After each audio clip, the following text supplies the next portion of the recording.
10ஆம் இடத்தில் இருக்கக்கூடிய சாட்டர்ன் உங்களுக்கு நான் ஏற்கனவே சொன்னது போல் இந்த வருடம் முழுவதுமே உங்களுக்கு தொழிலை கொடுத்துத்தான் ஆக வேண்டும் அப்படிங்கிற ஒரு பிரபஞ்ச விதியில் அவர் பிறகு குருவின் பார்வையை பெறப்போகிறார். வருடத்தின் கடைசியில் ராகு பகவான் 8ஆம் வீட்டுக்கு வந்தாலும் அங்கு குருவின் பார்வையை அவரும் பெற்று மகர ராகுவிற்கு நிகர ராகு கிடையாது.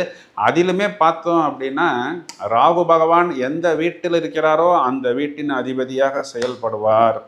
அவர் மகர ராசி மண்டலத்துக்குள் நுழையும் பொழுது அவிட்ட நட்சத்திரம்னு சொல்லக்கூடிய 6ஆம் அதிபதியின் நட்சத்திரம் அங்கு இருக்கிறது. இதுதான் 8ஆம் பாவத்துக்கும் 6ஆம் பாவத்துக்கும் உண்டான அந்த திடீர் விபரீத ராஜயோகம். ஸோ இந்த புதன் சுக்கிரன் கூட்டணி மரகத பச்சையும் உங்களுக்கு வைரமும் திடீர் ராஜயோகத்தை கண்டிப்பாக ஏற்படுத்தும். ப்ளூ சஃபயர் என்று சொல்லக்கூடிய நீலக்கல்லை அணிந்து கொள்வதன் மூலம் ஒரு ஸ்திரமான அமைப்பு, ஒரு லாங் டேர்ம் பெனிஃபிட்டை நீங்கள் கண்டிப்பாக எதிர்பார்க்க முடியும்.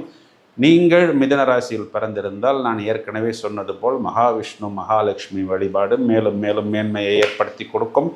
மிதுன ராசி மிருகசீஷ நட்சத்திரத்தில் பிறந்திருந்தீங்க அப்படின்னா உங்களுக்கு ராகுவுடைய நட்சத்திரங்களான திருவாதிரை, இந்த பக்கத்தில்